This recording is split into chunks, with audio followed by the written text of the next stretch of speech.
ফেসবুকে হঠাৎ করেই ভিউজ ডাউন হয়ে গিয়েছে। আসসালামু আলাইকুম রহমতুল্লাহ। হ্যালো ফ্রেন্ডস, ফেসবুকে কেন ভিউজ ডাউন হয়ে গিয়েছে তার বিস্তারিত আলোচনা থাকবে আজকের ভিডিওতে। তবে আজকে যে ভিউজটা ডাউন হয়েছে এটা কিন্তু ফেসবুকের আপডেটের কারণেই হয়েছে। ফেসবুকের কোন কোন আপডেটের কারণে হয়েছে তার একটি নির্দিষ্ট আপডেট নিয়ে আজকে আলোচনা করব ইনশাল্লাহ। সাথেই থাকবেন, ভিডিওটি খুবই গুরুত্বপূর্ণ। লাইক, কমেন্ট, সাবস্ক্রাইব করে সাথেই থাকবেন এবং পরিপূর্ণ ভিডিওটি দেখবেন, তাহলে বুঝতে পারবেন যে আপনার ভিউজ কেন ডাউন হয়ে যাচ্ছে। এখানে দেখতে পাচ্ছেন learn how meta will use your info in new ways to personalize your experience. এখানে এই নোটিফিকেশানটা যারা পেয়েছেন তাদের কিন্তু ভিউজ ডাউন হয়ে গিয়েছে। আবার এই নোটিফিকেশান পাওয়ার সাথে সাথে যাদের ক্যাটাগরি ঠিক আছে, নিচ ঠিক আছে, তাদের আবার কিন্তু ভিউজ বেড়ে গিয়েছে। চলুন এই আপডেটটা কোথায় এসেছে এবং আপনারা এই নোটিফিকেশান কে কে পেয়েছেন সবাই কিন্তু জানাবেন। এই আপডেটটা সবারই 7 তারিখ থেকে আসা শুরু করেছে। হয়তো কেউ পেয়েছেন, হয়তো অনেকেই পাননি। যারা পেয়েছেন তারা একটু সতর্ক হয়ে এই মুহূর্তে কাজ করবেন ভবিষ্যতে ফেসবুকে ভালো কিছু করার জন্য। ছোট বড় সব ইউজারদেরই এই নোটিফিকেশানটা আসবে, কোনো ভয় নেই। চলুন আমরা এই আপডেটটা কেন এসেছে সেটা দেখে নেই। এখানে লেখা রয়েছে ফেসবুকের মেটাতে চলে এসেছে আমি। Improving your recommendations on our apps with AI at Meta. আপনার কন্টেন্টগুলো আরও কীভাবে রিকমেন্ডেশনে পাঠানো যায় সেটা এআই ডিটেক্ট করবে। এআই কীভাবে ডিটেক্ট করবে, এখানে আপনি নিচে একটু স্ক্রল করে চলে আসবেন। আপনারা যদি পারেন এটা কপি করে নিয়ে গুগলের সাহায্যে দেখবেন। এই যে এখানে দেখতে পাচ্ছেন, আমি যদি একটু জুম করে দেখাই, যে এখানে learn how meta will use your info in news ways to personalize your experience. এই নোটিফিকেশানটা যারা পেয়েছেন তাদের কার্যকলাপ কিন্তু এআই ডিটেক্ট করছে, অর্থাৎ এআই দ্বারা পরিচালিত হচ্ছে। তবে এখনও কিন্তু এটা ফাইনালি কার্যকর হয় নাই। আপনাকে নোটিফিকেশানের মাধ্যমে অথবা ইমেলের মাধ্যমে জানিয়ে দেওয়া হবে এই নোটিফিকেশানটা আসবে। এটা কার্যকর হবে কবে থেকে? ডিসেম্বরের 16 তারিখ থেকে 2025 সালের। কিভাবে পরিচালিত করবে? ধরুন আমি মোটিভেশনাল ভিডিও দেখতে বেশি পছন্দ করি।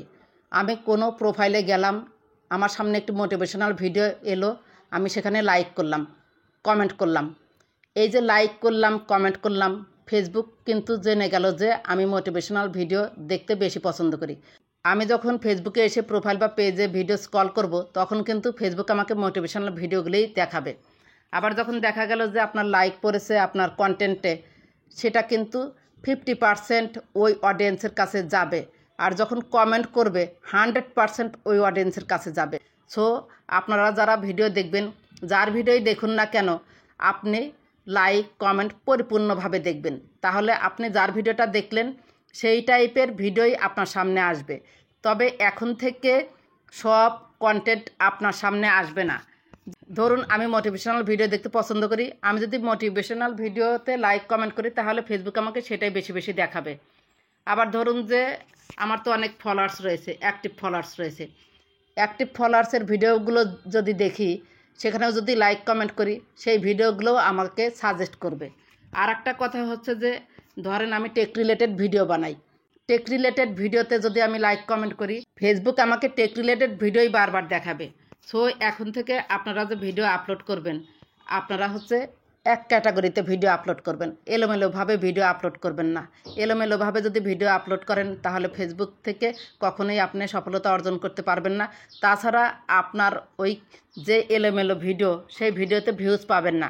আপনি কষ্ট করে আপনার অ্যাক্টিভ ফলোয়ার্স বা আপনি যাদেরকে ফলো করেন, আপনাকে যারা ফলো করে, আপনার পরিচিত বন্ধু বান্ধব, তাদের মাধ্যমে যদি তাদের ভিডিওগুলো দেখেন, তার পরিবর্তে হয়তো আপনাকে ব্যাক দিবে। এইভাবে কিন্তু ফেসবুক আপনার কন্টেন্টটা রিকমেন্ডেশনে পাঠাবে না। সো কখনোই ভুল করবেন না যে মিক্সড ক্যাটাগরিতে আপনি ভিডিও আপলোড করবেন। অলওয়েজ টাইম একটা ক্যাটাগরি, একটা নিশ বেছে নিন। যদি রান্নার ভিডিও করেন, রান্নার ভিডিওই এখন থেকে আপলোড করবেন। আর যদি পার্সোনাল ব্লগ টাইপের ভিডিও আপলোড করেন তাহলে পার্সোনাল ব্লগ টাইপের ভিডিওই আপলোড করবেন।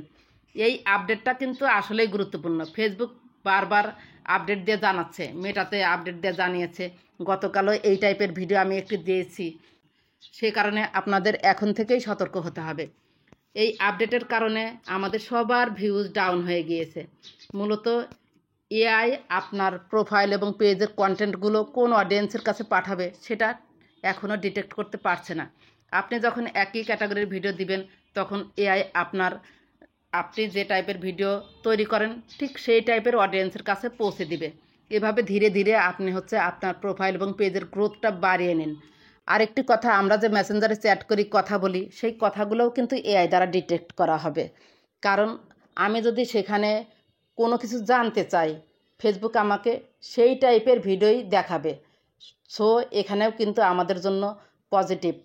যারা কন্টেন্ট ক্রিয়েটর ফেসবুকে কাজ করার জন্য এসেছে, যারা মেসেঞ্জারে কোনো পণ্যর দাম জিজ্ঞেস করছে অথবা কোথাও ঘুরতে যাওয়ার কথা বলছে, কোনো গাইডলাইন চাচ্ছে, আপনি যদি সেই টাইপের ভিডিও আপলোড করেন ঠিক সেই অডিয়েন্সের কাছে কিন্তু আপনার ওই ভিডিওগুলো শো করানো হবে। এআই দ্বারাই এটা শো করানো হবে, সম্পূর্ণ পরিচালিত হবে আপনার কন্টেন্টগুলো এআই দ্বারা। আগে আমরা বইগুলোতে দেখেছি 1-এর মধ্যে 4, অর্থাৎ একটা বইয়ের মধ্যে সব কিছু পাওয়া যেত।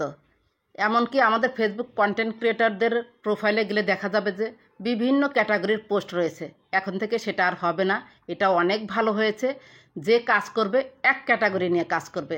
সে যদি এক ক্যাটাগরি নিয়ে কাজ করে তাহলে তার ভিডিও ভাইরাল হবে, সে ভিউজ পাবে, এঙ্গেজমেন্ট পাবে, ফেসবুক থেকে ইনকাম করতে পারবে। আর সে যদি বিভিন্ন ধরনের ক্যাটাগরি নিয়ে কাজ করে তাহলে কিন্তু সে কিছুই পাবে না। আর এগুলো আপনার লাইক, কমেন্ট, এগুলোর মাধ্যমে কিন্তু ফেসবুক ধরে ফেলবে। এটা আসলে একটা স্মার্ট আপডেট। আমি মনে করি এটা খুবই ভালো হয়েছে। আমি একটা উদাহরণ দিই, আপনারা বুঝতে পারবেন। ধরুন আমার এই ইউটিউব চ্যানেলে টেক রিলেটেড ভিডিও আপলোড করা হয়, কিন্তু আমার নিশ কি ফেসবুক। আমি কিন্তু ইউটিউব সম্পর্কেও ভালো বুঝি, কিন্তু ইউটিউব সম্পর্কে যখন আমি ভিডিও আপলোড করি তখন কিন্তু ইউটিউব আমার সেই ভিডিওটা রিকমেন্ডেশনে পাঠায় না, বেশি বেশি অডিয়েন্সের কাছে পাঠায় না। আর আমি যখন ফেসবুক রিলেটেড ভিডিও আপলোড করি আমার ভিডিওটা কিন্তু রিকমেন্ডেশনে যায়, অর্থাৎ ইউটিউব আমার ভিডিওটা রিকমেন্ডেশনে পাঠায়।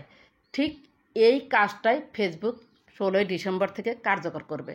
সো ভিউজ আসবেই যদি আপনি এক ক্যাটাগরির ভিডিও আপলোড করেন। ক্যাটাগরির মধ্যে আবার একটা নিশ আপনাকে বেছে নিতে হবে। আশা করি বুঝতে পেরেছেন যে নিশ কী।